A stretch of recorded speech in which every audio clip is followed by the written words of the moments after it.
열정 트레이너, 열정 스타 임정선입니다. 2022학년도 대학 수학 능력 시험을 준비하기 위한 9월 평가 모의고사 사회탐구 영역 사회문화 해설 강의 지금부터 시작하도록 하겠습니다. 뭐 늘 해설 강의를 할 때마다 초반에 고생 많았다라는 말씀을 드리는데 똑같습니다. 고생 많으셨고 뭐 계속 코시국에서 힘든 상황에서 공부하면서도 9월 평가 모의고사까지 잘 해내서 너무나 대견하고 감사합니다.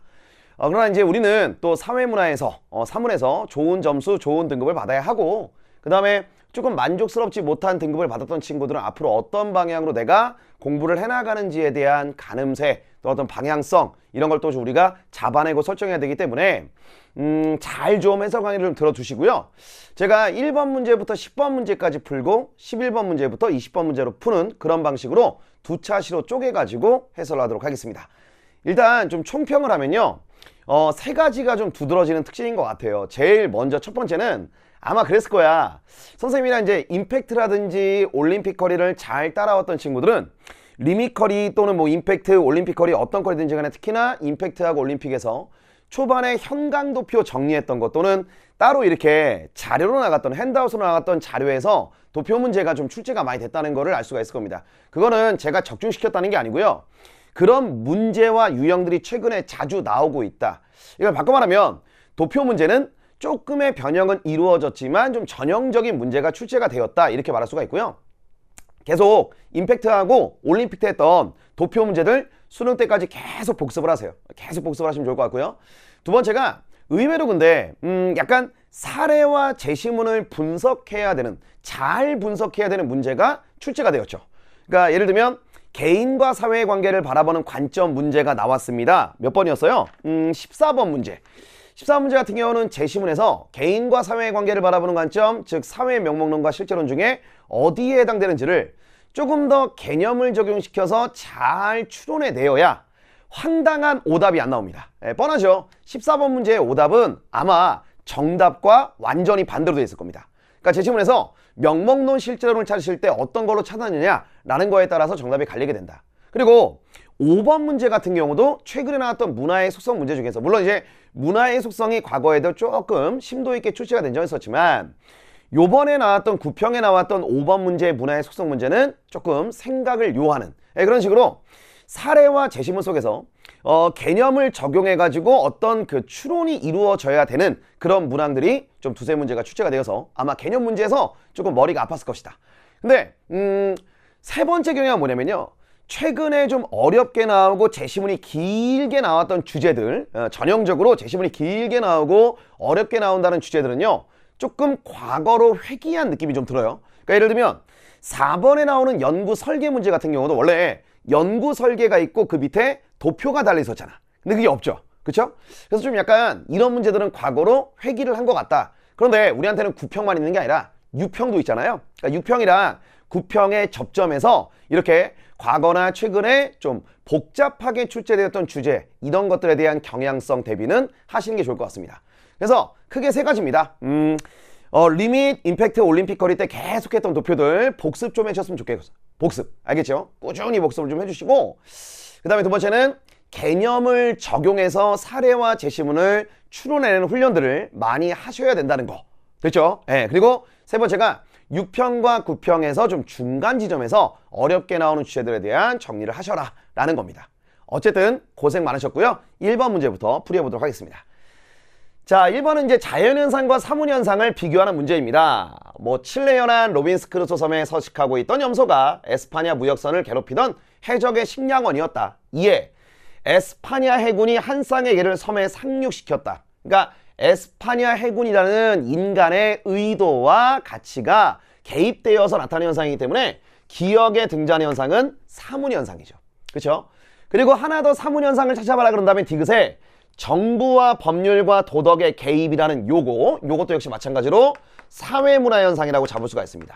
그래서 기억과 디귿이 사문현상이야 이렇게 하셔야 되고 자 그 다음에 개와 염소 간의 수의 균형이 형성되었다라고 되어 있는데 요거는 자연현상이죠. 그죠? 그 다음에 리을에 생명체가 배가 고프면 먹이를 찾기 마련이고 먹이의 양에 따라 개체수가 조절된다는 것도 역시 마찬가지로 자연현상입니다. 그래서 니은과 같은 현상과 리을과 같은 현상은 자연현상에 해당되는 거야. 요렇게 잡았으면은 선지 처리할 준비가 끝났죠. 그쵸? 1번 갑니다. 기역과 같은 현상은 사회문화 현상인데요. 니은과 같은 현상과 달리, 즉 자연현상과 달리 확실성의 원리를 따른다. 확실성의 원리를 따르는 건 자연현상입니다. 그쵸? 그러니까 이거는 확실성이 아니라 확률성으로 바꿔줘야 돼. 이렇게 가셔야 되고. 그쵸? 자, 2번. 자연현상은 사회문화 현상과 달리 가치함축적이라고 나와 있는데 가치함축적인 건 사회문화 현상이죠. 그쵸? 그래서 이거는 가치함축이 아니라 몰가치적이다. 이렇게 갔어야 되겠죠. 예, 몰가치적이다. 그래서 2번도 안 되고. 3번. 사회문화 현상은 자연현상과 달리 개연성의 원리를 따릅니다. 그렇죠. 이게 정답이죠. 3번이 정답이다. 자연현상이 필연성이라면 사회문화 현상은 개연성의 원리를 따르는 거니까. 그쵸? 정답은 3번이고요. 4번입니다. 니을과 같은 현상은, 즉 자연현상은 사회문화 현상과 달리 보편성과 특수성이 공존한다라고 되어 있는데 보편성과 특수성이 공존하는 현상은 너무 많이 했잖아. 이거는 사회문화 현상이죠. 사문현상이다. 그쵸? 그래서 4번 X고.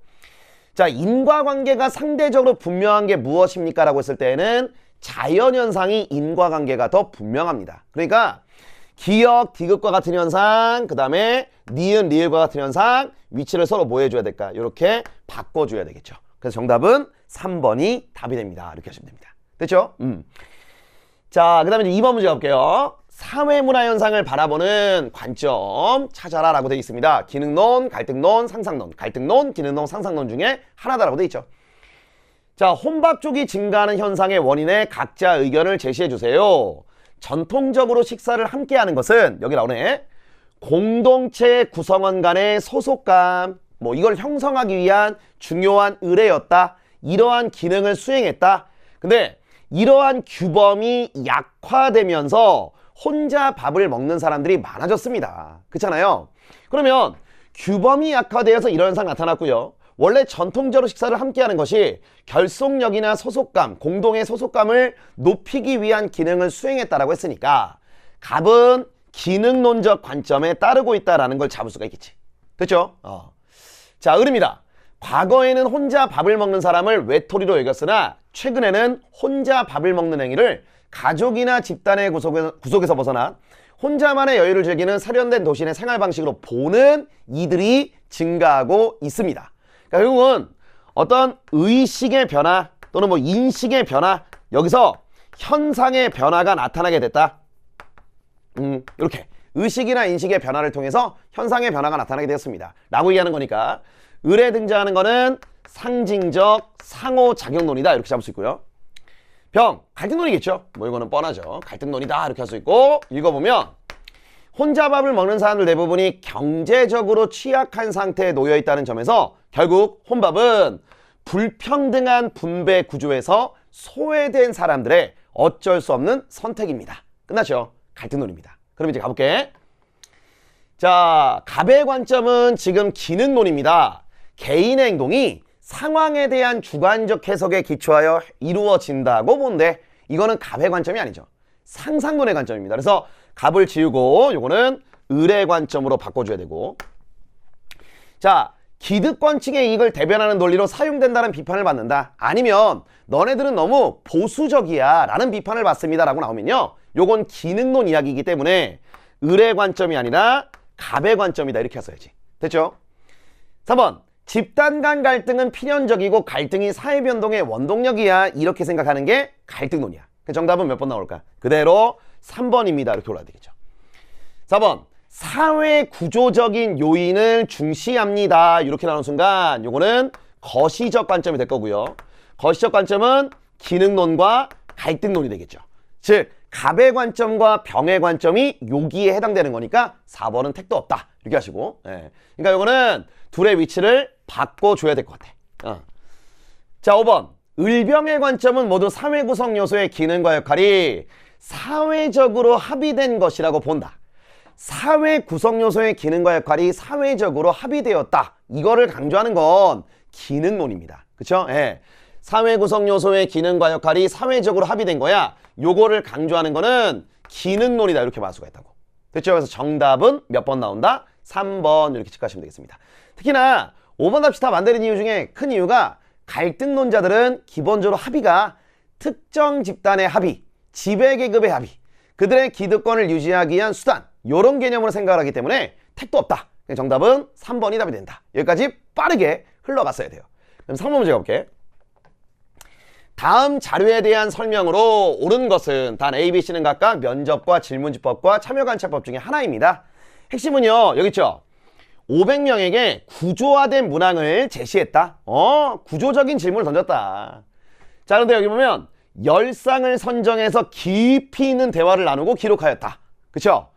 자, 깊이 있는 대화를 나누고 기록했습니다. 이게 포인트가 되고, 그 다음에 세 번째는요, 6개월간의 어린이집에 머무르면서 그들의 어떤 행동과 대화 내용들을 전반적으로 관찰했다는 이야기가 나오니까 끝난 거네. A에 들어갈 거는 질문지, 그 다음에 B에 들어갈 거는 면접, C에 들어갈 거는 참여 관찰, 이렇게 하셔야 되겠죠. 됐죠? 자, 이제 1번 답지부터 갑니다. 시간과 비용이 적게 든다는 장점이 있다고 되어 있는데, 일단 시간과 비용이 적이 지금 있는 세 개 중에서 가장 많이 드는 게 누굴까요? 라고 한다면 참여 관찰이죠. 참여 관찰. 얘가 제일 많이 들고, 그 다음에 면접입니다. B가 되겠죠. 그 다음에 뭐가 될까요? 질문지가 되는 거지. 됐죠? 그러니까 C는 A, B에 비해 시간과 비용이 적게 든다는 장점이 있는 게 아니라 많이 든다는 단점이 있는 거예요. 그렇죠? 그래서 1번 답지 X가 되고, 2번 연구 대상자의 주관적인 인식은 A, B, C 모두 다 조사하는 것이 가능합니다. 질문지법도요, 물론 계량화되고 수량적인 데이터를 수집하고 뭔가 이제 깊이 있고 심층적인 인식이라든지 주관적인 인식을 조사하기는 조금 어렵지만 여기도 인식을 조사할 수 있습니다. 그래서 2번 답지는 틀렸다 이렇게 하시고, 3번 가해는 경험적 자료의 수집에 적합한가라고 되어 있는데, 자, 경험적 자료 수집은요, A, B, C 모두 다 예라고 답을 해야 돼요. 셋 다 경험적인 자료를 수집하는 겁니다. 그래서 이거 가해에 들어갈 수 없습니다. 됐죠? 4번 나에는 연구자가 인위적으로 통제한 상황에서 연구 대상자를 관찰하는 거라고 있는데, 참여관찰법은 연구자가 통제하지 않은 상태에서 있는 그대로 관찰하기 때문에 수집된 자료의 실제성이 높습니다. 그죠? 그러니까 요 인위적으로 통제한 상황에서라고 나오면요, 기본적으로 참여관찰하고는 해당될 수가 없다라는 이야기가 들어가야 되겠지. 그쵸? 지금 보면 나 질문에 이 C가 예라고 대답을 했는데 4번 답이 안 돼. 그쵸? 5번입니다. 연구자와 연구 대상자의 언어적 상호작용이 필수적인가? 너무 중요하지. 뭐 늘 나왔던 겁니다.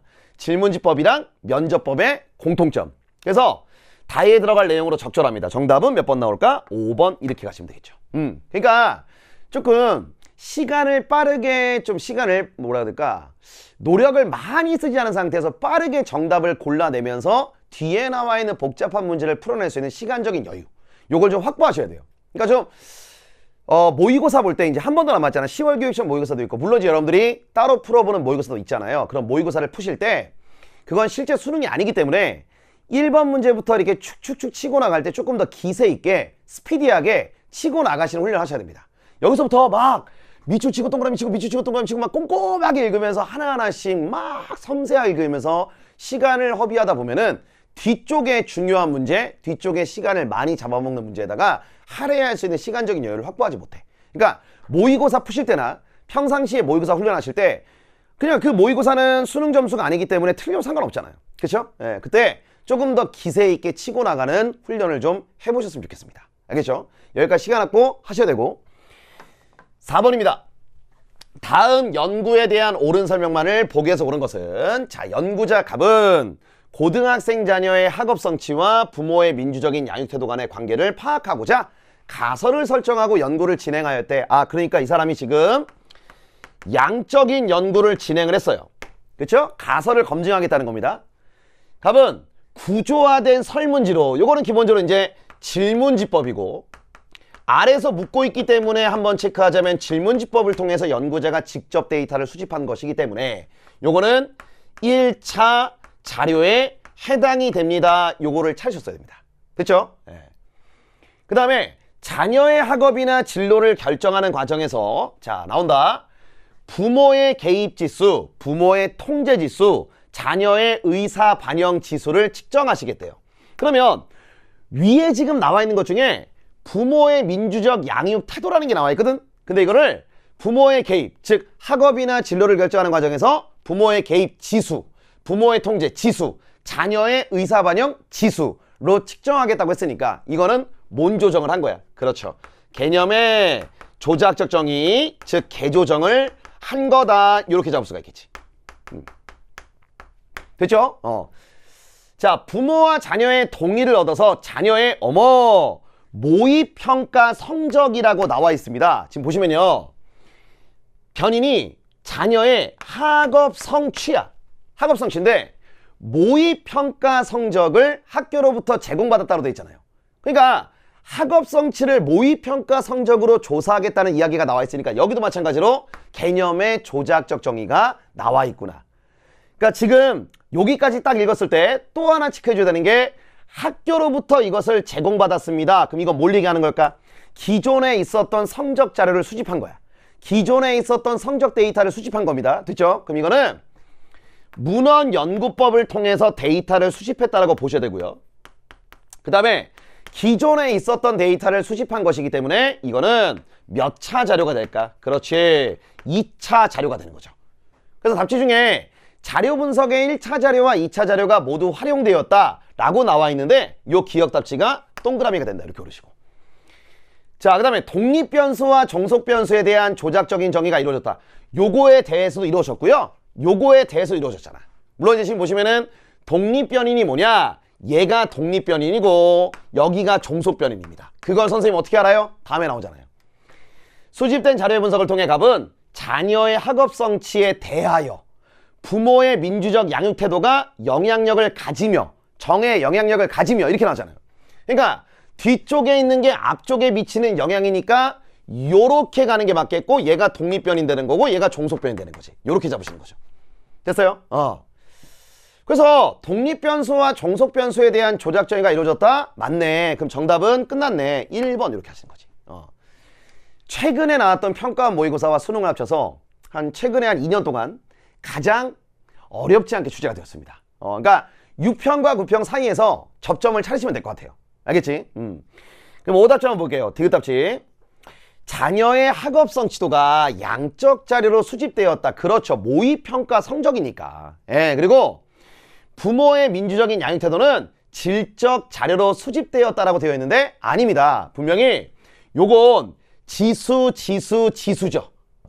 계량적인 데이터. 그거를 질문지법을 통해서 수집한 것이기 때문에 이것도 역시 마찬가지로 양적 자료로 수집했다. 이렇게 하셔야 돼요. 알겠지? 자, 리을 답지에 대한 해설은 다시 촬영을 합니다. 원래 촬영했던 부분이 있었는데 굳이 그렇게 볼 필요가 없어서 다시. 그러니까 좀 해설 강의를 좀 빨리 업로드를 해 주려고 하는 욕심에 또 좀 빠르게 문제를 풀다 보니까 굳이 그렇게 풀 필요가 없는데 굳이 그렇게 풀어서 다시 한번 촬영합니다. 좀 메이크업도 지운 상태라 어떻게 지울지 모르겠습니다. 자, 리을 답지는 자녀의 학업 성취가 높을수록 부모의 민주적인 양육 태도가 높을 것이다. 이게 분석을 통해 수용된 가설일 것이다 라고 되어 있는데 애초에 지금 자녀의 학업 성취에 대하여 부모의 민주적인 양육 태도가 정의 영향력을 가지며 라고 되어 있기 때문에 얘가 지금 독립변인이고요. 얘가 지금 종속변인이에요. 그렇죠? 여기가 지금 독립이고 여기가 지금 종속이잖아. 얘가 여기에 미치는 영향이니까. 그렇잖아요? 예, 그러니까 이 안에 들어가는 요 따옴표 안에 있는 가설은 타당하지 않지. 그러니까 애초에 이것만 보더라도 변인의 위치가 서로 바뀌어 있다라는 겁니다. 그렇죠? 그러니까 리을 답지는 답이 될 수 없다라는 거죠. 그러니까 이렇게 풀어대니까 제가 해설 강의를 다시 한번 요 리을 답지를 다시 촬영했고요. 이제 다시 5번 문제부터 가도록 하겠습니다. 적에 맞서 전투를 수행하는 기사들의 삶이 찬미되었던 중세 사회에서는 다시요. 적에 맞서 파이트를 하는 기사들의 삶이 막 찬미되었어요. 막 기사들이 파이트를 하면 와우! 막 이랬다고. 그런데 강탈, 격투, 사냥 등이 친숙한 일상이었대요.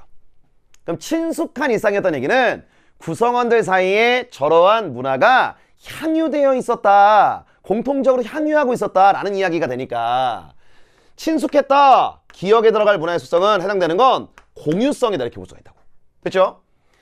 공격성과 가학성을 즐기는 기사들의 욕구가 자유롭게 발산되었대요. 폭력성을 발산하는 기사들의 문화가 아이들이 일상적으로 접하면서 이 문화를 아이들이 일상적으로 접하면서 따라했대요. 여기가 포인트가 되겠죠.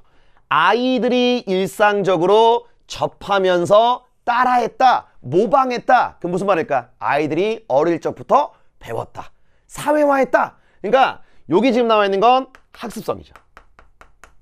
학습성 이렇게 하시고, 반대로 후대의 사회, 특히 궁정에서는 자신의 감정을 감추지 못하는 사람을 문명화되지 않은 패배자로 취급하는 문화가 나타났대요.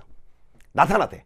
다시 후대 사회, 특히 후대 사회에서는 자신의 감정을 감추지 못하는 사람을, 막 예전에는 공격성과 가학성을 즐기는 사람들을 뭐 적에 맞서 전투를 수행하는 기사들의 삶이 막 찬미되거나 그게 문화로 향유가 되었는데, 이제는 후대 사회에서는, 이후의 세상에서는 자신의 감정을 감추지 못하는 사람을 문명화되지 않은 패배자로 취급하는 문화가 나타났대요. 그러면 이전과 달라진 거죠. 그리고 이게 나타난 거잖아요. 그러니까 디귿에 등장하는 거는 뭐에 해당할까? 변동성이죠. 변동성. 이렇게 하시고.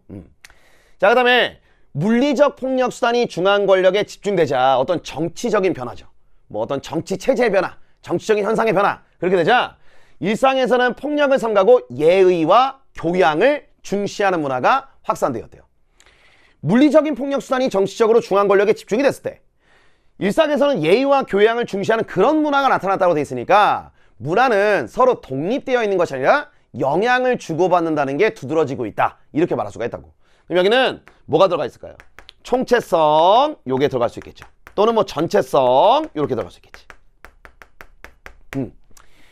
자, 그러면 기억은 문화가 사회 구성원의 행동을 예측 가능하게 하는 것임을 보여준다. 이게 바로 공유성입니다. 그래서 기억 답지는 예스가 되고요. 자, 뒤에는 문화가 여러 요소들이 상호 유기적으로 연관되어 나타나는 현상임을 보여준다. 이렇게 되자 이렇게 되었다. 서로 연결되어 있다. 그래서 니은 답지 동그라미 되고. 자, 디귿 답지 가보겠습니다. 니은은 디귿과 달리 문화가 시간이 흐르면서 형태나 내용이 변화한다는 걸 보여준다라고 되어 있는데, 요거는 요 진술은 변동성과 관련된 진술입니다. 그렇죠? 네, 근데 니은은 지금 학습성이잖아. 그렇죠? 그래서 디귿 답지 X고.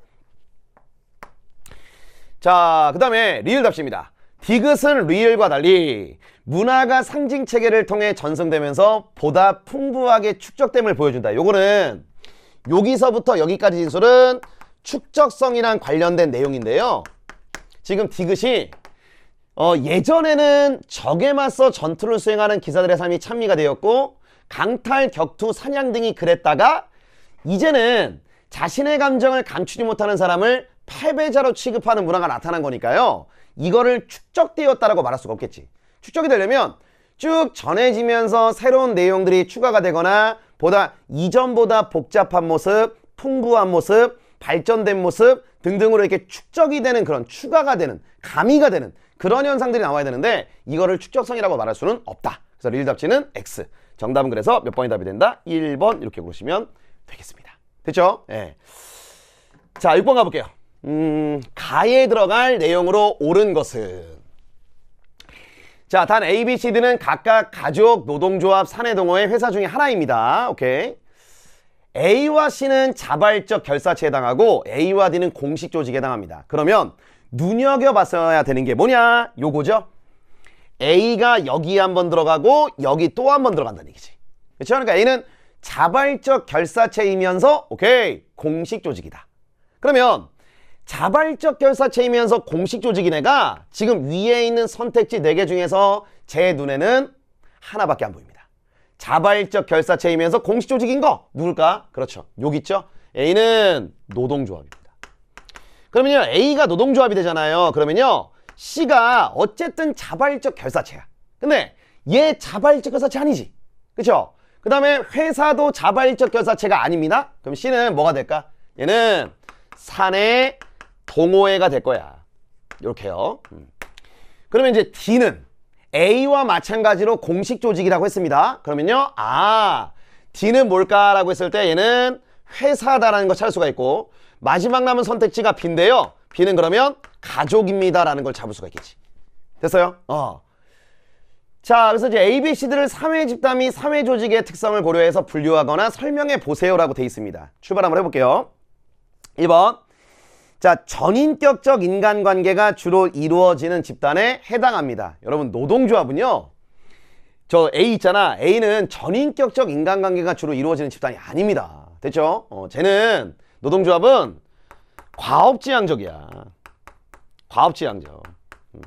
그래서 2차적 관계가 중시되는 집단이기 때문에 1번 답지는 답이 될 수 없어요. 그다음 2번. B는 가입과 탈퇴가 비교적 자유로운 집단에 해당합니다. 안 고르셨죠? 이거 만약에 이거 골라갖고 틀렸다면 엄마 보여주지 마세요. 말도 안 돼. 그죠? 3번. 공식 규범을 통해 구성원을 통제하는 집단에 해당합니다라고 되어 있는데, 지금 가족은 비공식적 수단에 의한 제재가 주로 이루어지죠. 비공식적 수단을 통한 제재가 주로 이루어집니다. 3번 답이 될 수 없고, 4번. 뚜렷한 목적을 가진 과업지향적인 집단에 해당합니다. C하고 D라고 돼 있어요. 해볼게요. 뚜렷한 목적을 지닌 과업지향적인 집단, 이렇게 나왔을 때 C하고 D 중에 지금 누가 안 될까? 그렇지, C는 안 되죠. 사내동호회는 비공조직인데. 5번. 이익사회 A, C, D가 해당하고요. B는 공동사회에 해당합니다. 너무 깔끔하죠? 정답은 5번이 답이 된다. 이렇게 가시면 되겠습니다. 자, 여기까지 왔고요. 7번 한번 가보도록 할게요. 전형적인 문제. 그림은 빈곤의 유형 A, B를 구분한 거야. 이에 대한 설명으로 옳은 것은 단 A, B는 각각 상대 빈곤, 절대 빈곤 중에 하나입니다. 인간다운 삶을 유지하기 위한 최소한의 조건을 충족하지 못한 상태를 말합니까? 그러니까 전반적인 소득 분포라든지 다른 사람들의 소득 수준 이런 것과 상관없이 인간다운 삶을 유지하기 위한 최소한의 조건을 충족하지 못한 상태. 그게 예스로 갔으니까 A가 뭐가 될까요? 그렇죠. 얘가 절대 빈곤이 되는 겁니다. 그럼 B는 상대 빈곤이 될 거 아니야? 됐죠? 자, 1번 답입니다. A를 판단하는 기준선, 소위 우리가 절대적 빈곤선이라고 하는데, 얘는 시대와 사회에 상관없이 동일하다? 말도 안 되지. 시대와 사회에 따라 달라집니다. 빈곤선. 오케이. 자, 2번. B는 해당 사회 전체 가구의 소득 분포를 고려하여 결정됩니다. 그렇죠. 그래서 우리나라에서는 쭉 가구의 소득을 나열했을 때 중간에 위치하는 소득, 중위소득의 50%를 빈곤선 삼아서 그것에 미치지 못하는 가구를 상대적 빈곤 가구로 책정하게 되는 거지. 그래서 정답은 2번이 답이 되고요. 3번. A는 B와 달리 사회 구성원 간 상대적 박탈감을 유발한다. 엄청 강조했잖아. 상대적 박탈감을 유발할 수 있는 건요, A, B 둘 다예요. A, B 둘 다예요. 4번. B에 해당하는 가구는 모두 A에도 해당한다고 되어 있습니다. 그때 다르죠. 그때 다르죠. 만약에 절대적 빈곤율이 상대적 빈곤율보다 높다면 상대적 빈곤 가구가 모두 절대적 빈곤 가구에 해당하고요. 만약에 상대적 빈곤율이 절대적 빈곤율보다 높다면 절대적 빈곤 가구가 모두 상대적 빈곤 가구에 해당합니다. 그리고 만약에 두 개가 일치하게 된다면 절대가 모두 상대에 들어가고 상대가 모두 절대에 들어간다. 이렇게 되는 거니까 그때 달라요. 4번 X가 되겠지. 5번. 소득 수준이 높은 국가에서는 나타나지 않습니까? 라고 되어 있는데, 절대 빈곤이든 상대 빈곤이든 소득 수준이 높은 국가에서 다 나타날 수 있어요. 알겠죠? 그래서 정답은 2번이 답이 된다. 이렇게 하시면 되겠습니다. 자, 8번 가볼게요. 밑줄 친 기역, 니은, 디귿, 리을, 미음에 대한 설명으로 옳은 것은 고등학교 재학 중이라고 되어 있습니다. 자, 근데 1번 답지에 기초적인 사회화가 이루어지는 1차적 사회화 기관이다 라고 되어 있는데, 고등학교는 전형적인 2차적이면서 공식적 사회화 기관입니다. 2차적 공식적 사회화 기관, 이렇게 하셔야 되겠지. 그럼 1번 답식 말도 안 되지. 그렇죠? 뭐 기초적인 사회가 이루어지는 1차적 사회가 되면 가장 대표적인 게 가족이나 아니면 여기 있죠. 어릴 적 동네 친구들, 또래 집단들, 그쵸? 요 정도. 자, 그런데 재학 중에 공부에 관심이 없었던 가은 아버지가 운영하던 전기회사가 떴습니다. 이 전기회사는 역시 2차적인 사회화 기관이고 공식적 사회화 기관이 아니라 비공식적 사회화 기관이 됩니다. 2차적이면서 비공식적인 사회화 기관 이렇게 되시는 거죠. 근데 지금 2번 합치를 봤더니 체계적이고 전문적인 내용을 전수하기 위한 공식적 사회화 기관이다. 택도 없어. 아르바이트를 했으나 회사 일에도 흥미를 느끼지 못했습니다. 고등학교 졸업 후에 우연히 어릴 적 동네 친구들. 일단 어릴 적 동네 친구들은 설립 목적이 사회화가 아니기 때문에 비공식적 사회기관인 건 맞습니다. 그런데 문제가 2차적 사회화 기관이 아니라 얘는 1차적 사회기관이죠. 1차적 이렇게 하셔야 되고, 하나의 을을 만나 그가 입은 경찰 제복에 매료되어서 경찰이 되기로 하였습니다. 됐죠? 예. 나도 예전에 이제 고등학교 졸업하고 난 다음에 제 친구 중에 경찰대학교를 간 애가 있는데, 걔가 이제 휴가인가 외출인가를 보러 나왔어요. 근데 얘네들이 제복을 입고 나오거든. 와, 그거에 매료돼가지고 한동안 또 수능을 다시 볼까 이런 생각을 아주 잠깐 했었던 그런 추억이 또 지나가네. 자, 근데 경찰 공무원 시험에 합격한 갑은 경찰량, 여기가 포인트가 되는 겁니다. 보세요. 그러니까 너네가 이제 제가 리밋이든 임팩트든 올림픽이든 계속 그 말씀을 드리잖아요. 요렇게 밑줄만 절대 읽지 마라. 전후 맥락을 꼭 봐라. 그 전후 맥락에 단서도 있고 문제를 성립시키기 위한 조건도 있고, 그러니까 처음부터 끝까지 빠른 속도로 읽어내야 되는데, 포인트는 여기 있잖아. 경찰 양성을 목적으로 하는 이라고 돼 있잖아요. 그렇죠? 그러면 이거는 다른 말로 말하면 설립된 목적 자체가 경찰 양성, 경찰이 되기 위해서 가르치는 거예요. 경찰 공무원 시험에 합격을 했습니다.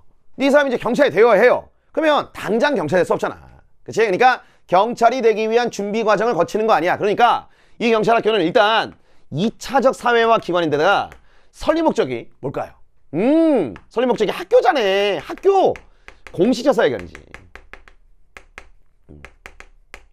그러면서도 이걸 줬잖아. 얘기사회화가 이루어진다는 거예요. 그쵸? 예. 그래서 정답은 깔끔하게 4번이 답이 되는 거죠. 됐죠? 예. 자, 경찰학교의 기본교육 및 훈련 과정을 수료한 다음에 경찰청에 발령받아 근무하면서 행복하게 살아가고 있다. 제가 옛날에 의경 생활을 할 때 경찰청에서 일했었거든요. 물론 이제 경찰로 경찰인가? 의경도 경찰이죠. 의무경찰이니까. 그죠? 예. 근데 리을과 미음은 사회화를 목적으로 설립되지 않았으나 사회화 기능을 하는 기관이다 라고 되어 있는데, 사회화를 목적으로 설립되진 않았으나 사회화 기능을 하는 기관, 요거를 뭐라고 한다? 얘를 비공식적 사회화 기관이라고 하죠. 얘를 비공식적 사회화 기관이라고 하는데, 지금 리을과 미음 중에서 비공식적 사회화 기관은 미음입니다. 미음. 그렇죠? 리을은 아니지롱. 이렇게. 그래서 정답은 4번이 답이 된다. 이렇게 하시면 되겠습니다. 이런 얘기를 제일 싫어하는 거 알아요, 여러분들이. 제일 싫어하는 겁니다. 근데 또 할 말은 해야겠습니다. 여기까지는 크게 어려운 문제가 없었어요. 네. 근데 9번도 뒤쪽에 있는 내용, 뒷부분에 있는 내용이긴 하지만 그렇게 어렵지도 않았습니다. 어렵지 않았습니다, 이것도. 네. 그러니까 객관적인 거야. 그러니까 이제 항상 이런 말 할 때 항상 좀 조심스러워. 왜냐면 이게 불특정 다수를 대상으로 한 해석강의잖아요. 그리고 또 오늘 저를 또 처음 만나는 친구도 있을 거야. 저 새끼 저렇게 생겼어. 이런 식으로. 근데 거기다 대고 한다는 이야기가 객관적으로 어렵지 않았습니다. 이런 얘기 하면 또 기분 나빠하실까봐. 근데 객관적인 어쩔 수 없는 거잖아. 그치? 근데 9번까지도 여기서 마찬가지였습니다. 그러니까 요렇게 나올 때 좀 기세 있게 치고 나갔어야 돼. 그쵸? 예. 자, 소품종 대량 생산 체제가 등장하여 확산되었습니까? 오케이. 그러면 A가 산업사회가 되고 B가 뭐가 되느냐? 정보사회가 되죠. 오늘 저를 처음 만난 친구들은 제 스타일 이러니까 이해해 주시고요. 아시겠죠? 예. 이미 나를 알고 있었던 애들은 그럴 거야. 또 저런다. 또 쉽대. 자, A가 산업사회, B가 정보사회 이렇게 나왔습니다. 쫄지 말란 얘기예요. 힘내시고. 자, 1번. A는 B보다 사회 다원화 정도가 낮다라고 돼 있는데, 사회 다원화 정도는 정보사회가 산업사회보다 높습니다. 예. 그러면 A가 B보다 낮은 거잖아요. 그래. 그럼 바로 정답이지 1번. 자, 2번. 가정과 일터의 분리 정도라고 되어 있는데, 가정과 일터의 분리 정도는 산업사회가 정보사회보다 더 분리되어 있습니다. 정보사회는 재택근무 같은 게 활성화가 되면서 보다 산업사회에 비해서는 가정과 일터가 결합되는 정도가 경향성이 커지고요. 그러면 A는 B보다 낮다라고 되어 있는데 낮다가 아니라 뭐로 바꿔야 될까? 그렇죠. 높다? 이렇게 바꿔야 되겠지. 3번 비대면 접촉의 정도가 떴는데요. 비대면 접촉은 정보사회가 산업사회보다 높습니다. 그러면 B는 A보다 낮다가 아니라 여기도 높다로 바꿔야 되겠죠. 4번 의사결정의 분권화 정도는 역시 마찬가지로 정보사회가 산업사회보다 높습니다. 틀렸고, 자, 정보생산자와 소비자의 경계가 명확한가라고 되어 있는데 정보사회가 되면 될수록 뉴미디어가 출연하잖아요. 뉴미디어 출연이 또 이제 이 정보사회의 정말 중요한 특징이니까 뉴미디어의 출연과 확산, 그게 정보사회의 특징. 그러면 뉴미디어는 정보생산자와 소비자 간의 경계가 명확해지는 게 아니라 모호해지죠. 모호해집니다. 그래서 5번 답지는 여기에 들어갈 수가 없겠지. 됐죠? 그래서 정답은 1번 이렇게 하시면 돼. 됐죠? 네. 자, 그러면 이제 우리 요번 1번부터 10번까지 풀이해서 가장 중요한 문제, 바로 10번입니다. 그쵸?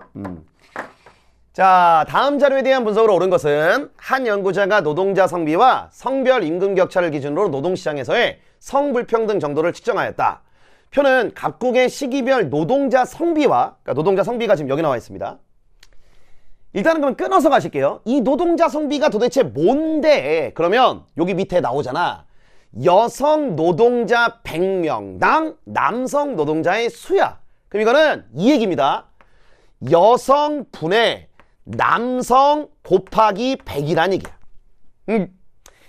A분의 B 곱하기 100은요. A 100명당 B 또는 A 100개당 B의 수를 말하는 겁니다. 그러니까 여성 100명당 여성 노동자 100명당 남성 노동자의 숫자는 여성 노동자분의 남성 노동자 곱하기 100 이렇게 나오셔야 되는 거야. 됐죠? 오케이? 자, 그럼 얘들아 이제 이걸 먼저 좀 처리를 해볼게. 처리를. 자, T년에 요게 60이었어요. 그러면 여성 노동자를 100으로 잡았을 때 남성 노동자가 60이었다는 얘기입니다. 그런데 밑에 여기 보니까요. T년에 비해서 T 플러스 10년의 남성 노동자의 수는 20%가 증가했다라고 돼 있어요. 그치? 그럼 한번 해보자. 여기는 100이라고 돼 있는데 이 100은 둘의 수가 똑같다는 거야. 그럼 제가 여기다가 남성 콤마 여성이라고 한번 써볼게요. 남성 콤마 여성. 그러면 여기는 어떻게 되느냐? 여성을 100으로 잡았을 때, 근데 정확히 얼마인지는 모르니까 그냥 내가 상수조서 이렇게 100A라고 쓸게요. 여성이 100A면 남성은 몇 A가 될까? 그렇죠. 60A가 되는 겁니다. 그래야 100A분의 60A 곱하기 100 했을 때 60 나오는 거 아니야. 즉 남성 노동자의 수가 여성 노동자의 수의 60%라고요. 60%. 됐죠? 자, 근데 여기는 100이야. 그럼 이건 똔똔이야. 같아졌다는 거죠. 근데 같아졌으니까 우리가 또 확인해야 되는 게 처음엔 60A였는데 남성 노동자가 이 사이에 20%가 증가했다고 했죠. 그러면 60%의 20%면 12A예요. 60A의 20%는 12A야. 그게 붙었다는 얘기지. 그럼 얘가 72A가 되고 남성과 여성 노동자의 숫자가 똑같은 게 T 플러스 10년이니까 여기가 72A가 된다는 사실을 확인할 수가 있는 겁니다. 여기까지 됐어요? 그럼 이번에는 노동자 성별 임금 격차인데 여기에는 지금 이제 저희가 PPT를 만들기 위해서 이렇게 해놨지만 여러분들 이렇게 분수식으로 돼 있을 거야. 그러면 내가 이거 쓰지 마. 이렇게 돼 있을 거예요. 1 빼기 남성 노동자 평균 임금이라는 거를 분모로 깔고 위쪽에 여성 노동자 평균 임금을 이렇게 올린 다음에 1에서 빼가지고 이렇게 올린 다음에 곱하기 100이 들어갔다는 얘기죠. 그치? 그러면 이런 생각을 하면 돼. 뭐 다양하게 생각할 수가 있겠지만 요 값이 30이 나왔다는 얘기는 다시 요게 지금 요렇게 계산한 값이 30이 나왔다는 얘기는요. 이게 결국은 100 빼기 남성분의 여성 곱하기 100 이거랑 똑같은 거 아니야.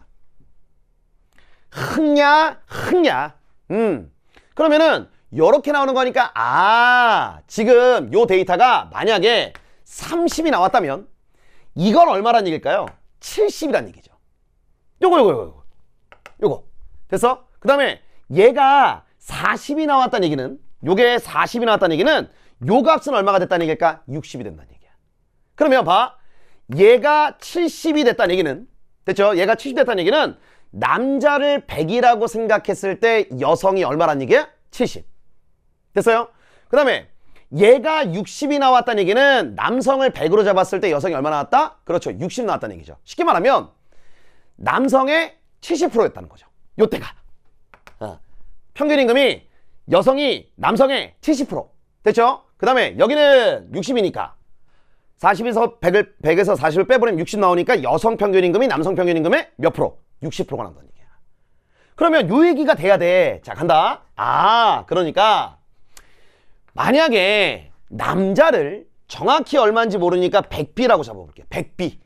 100B. 그러면 여자는 남성의 70%야. 그럼 얼마가 될까요? 그렇죠. 70B가 되는 겁니다. 그럼 여기 갈게요. 가려고 했더니 뭐라고 되냐? 남성 노동자의 평균 임금도 20%가 증가했다고 돼 있잖아. 그러면 100B에서 20%가 증가한 값이니까 120B가 되는데 이 120B의 60%가 여성 평균 임금이에요. 아까 얘기했던 거야. 얘가 40이 나왔다는 얘기는 얘가 60이라는 얘기고 여성 평균 임금이 남성 평균 임금의 몇 프로? 60%. 그러면 120B의 60%면 72가 되겠죠. 이러면 문제 끝나는 거예요. 끝났어요. 1번부터 할게. T년의 여성 노동자 평균 임금은 남성 노동자 평균 임금의 30%다. 자, 확인해 볼까요?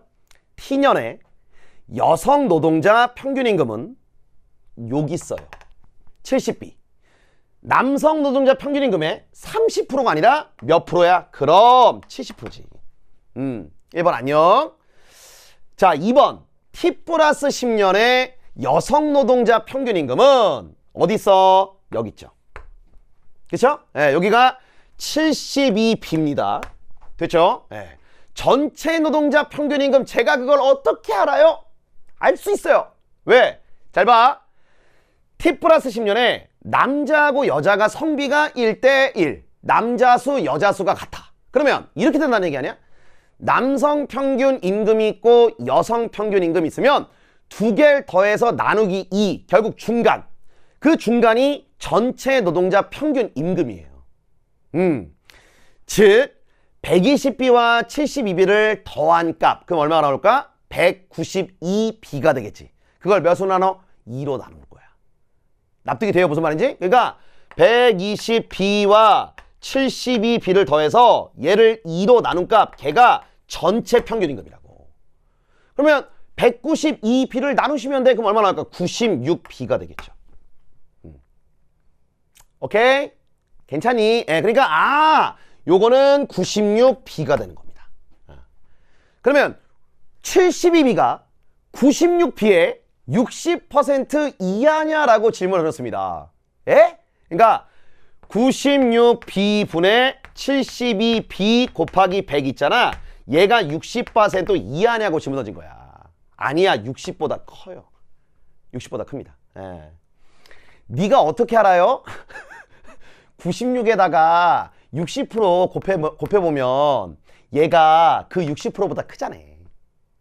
에이, 그건 네가 할 수 있잖아. 그죠? 그러니까 요거는 아니야. 60%보다 크다고. 됐죠? 자, 3번 답지 갑니다. T년에 비해 T 플러스 10년의 여성 노동자 숫자는 감소했다. 확인! T년 어디 있어? 여성 노동자 숫자 여기 있죠. 100A. 그 다음에 여기는 72A. 그렇잖아. 감소했다. 정답 3번. 끝. 이렇게. 됐어요? 4번입니다. T년에 비해 T 플러스 10년의 여성 노동자 평균 임금은 감소했다. 확인. 여성 노동자 평균 임금. 여성 노동자 평균 임금. 70B에서 72B로 가는 거 아니야? 그쵸? 이건 뭐 한 거야? 증가죠. 증가한 거잖아요. 그래서 감소가 아니라 증가였다. 이렇게. 됐죠? 자, 5번입니다. T년에 비해 T 플러스 10년의 노동자 성비 불균형과 성별 임금 격차는 모두 완화됐니? 자, 볼게. 예전에는 여성 노동자 100명당 남성 노동자의 숫자가 60%였습니다. 근데 이제 성비가 1대1이 되었어요. 예전과 비교해 봤을 때 비교를 해보면 이제는 성비가 1대1이 됐습니다. 그러면 성비 불균형은 완화가 된 거네. 그치? 예. 그런데 성별 임금 격차인데요. 이때는 아까 확인했잖아. 남성 노동자 평균 임금을 100으로 잡았을 때 여성이 70%였단 말이죠. 근데 여기는 남성 노동자 평균 임금을 100으로 잡았을 때 여기는 60%가 여성 노동자 평균 임금이 된다는 얘기예요. 그러니까 이때 성별 임금 격차가 모두 완화되었다? 여기는 아니다라고 봐야 되겠지. 예. 그래서 정답은 몇 번이 답이 된다? 3번 이렇게 체크하시면 되겠습니다. 아까 이거 계산하시면요. 75% 나올 겁니다. 안 나오면 어떻게 하지? 뭐 안 나오면 뭐. 예. 근데 어쨌든 60%보단 크다. 오케이. 이렇게 가시면 되겠습니다. 자, 이제 칠판좀 정리하고 11번부터 또 들어가 보도록 할게요.